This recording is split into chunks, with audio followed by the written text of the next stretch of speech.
जय श्री हरि दोस्तों, आज हम सुनेंगे निर्जला एकादशी की कहानी। ज्येष्ठ मास की तपती गर्मी, चारों ओर प्रचंड सूर्य का तेज और इसी कठिन समय में आता है वर्ष का सबसे कठोर और सबसे पुण्यदायी व्रत निर्जला एकादशी। कहा जाता है इस दिन बिना अन्न और बिना जल के व्रत करने से वर्ष भर की सभी एकादशियों का फल प्राप्त होता है।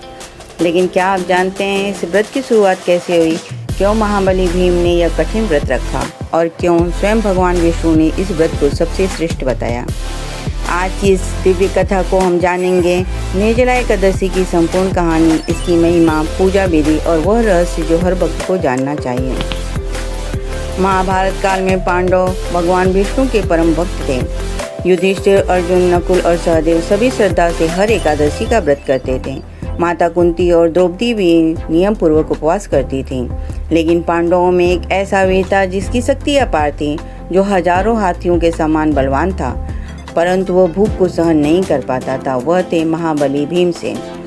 भीमसेन को अत्यधिक भूख लगती थी। उनके पेट में वृक्क नाम की अग्नि प्रज्वलित रहती। जब भी एकादशी आती सभी उपवास करते, लेकिन भीम भोजन के बिना व्याकुल हो उठते। एक दिन उन्होंने सोचा, यदि मैं व्रत नहीं रखूंगा तो पाप लगेगा और यदि उपवास करूंगा तो भूख मुझे कमजोर कर देगी। अंततः भीम महर्षि व्यास के पास पहुँचे।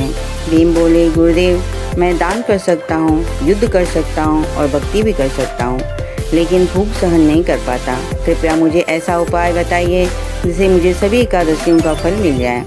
महर्षि व्यास मुस्कुराए और बोले, हे भीम, ज्येष्ठ मास की शुक्ल पक्ष की एकादशी को बिना जल और बिना अन्न के व्रत करो। यह निर्जला एकादशी कहलाएगी। इस दिन व्रत के पुण्य से तुम्हें वर्ष भर की 24वीं एकादशी का फल प्राप्त हो जाएगा। भीम आश्चर्यचकित रह गए। बिना जल के भी? व्यास जी बोले, हाँ भीम, यही इस व्रत की सबसे बड़ी तपस्या है। एकादशी का दिन आया, तेज गर्मी, सूखा वातावरण और भीम ने संकल्प लिया, मैं भगवान विष्णु की कृपा के लिए यह व्रत अवश्य पूरा करूंगा। पूरा दिन बीत गया। भीम को प्यास सताने लगी, गला सूख गया, लेकिन उन्होंने हार नहीं मानी। वे लगातार भगवान विष्णु के नाम का जप करते रहे। ओम नमो भगवते वासुदेवाय। रात बीत गई और द्वादशी का सूर्योदय हुआ। द्वादशी के दिन भीम ने स्नान किया, ब्राह्मणों को दान दिया और विधि पूर्वक व्रत का पारण किया।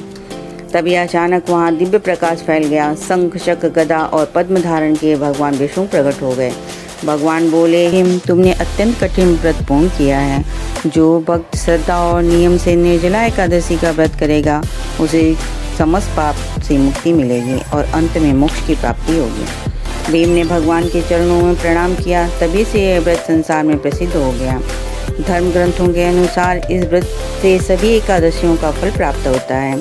पितरों की शांति प्राप्त होती है, जीवन में सुख और समृद्धि आती है, भगवान विष्णु की विशेष कृपा प्राप्त होती है, मृत्यु के बाद विष्णु लोक की प्राप्ति होती है। इस दिन जलदान का भी विशेष महत्व बताया गया है।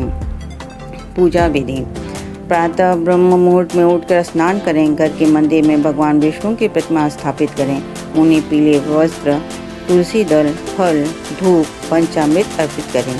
इसके बाद विष्णु सहस्त्र नाम या गीता का पाठ करें। पूरा दिन भगवान का स्मरण करें और द्वादशी को व्रत का पारण करें। तो भक्तों, यह थी निर्जला एकादशी की दिव्य और चमत्कारी कथा। यदि आप भी भगवान विष्णु की कृपा पाना चाहते हैं तो श्रद्धा और नियम से यह व्रत अवश्य करें। वीडियो पसंद आए तो लाइक करें, शेयर करें और चैनल को सब्सक्राइब करना ना भूलें।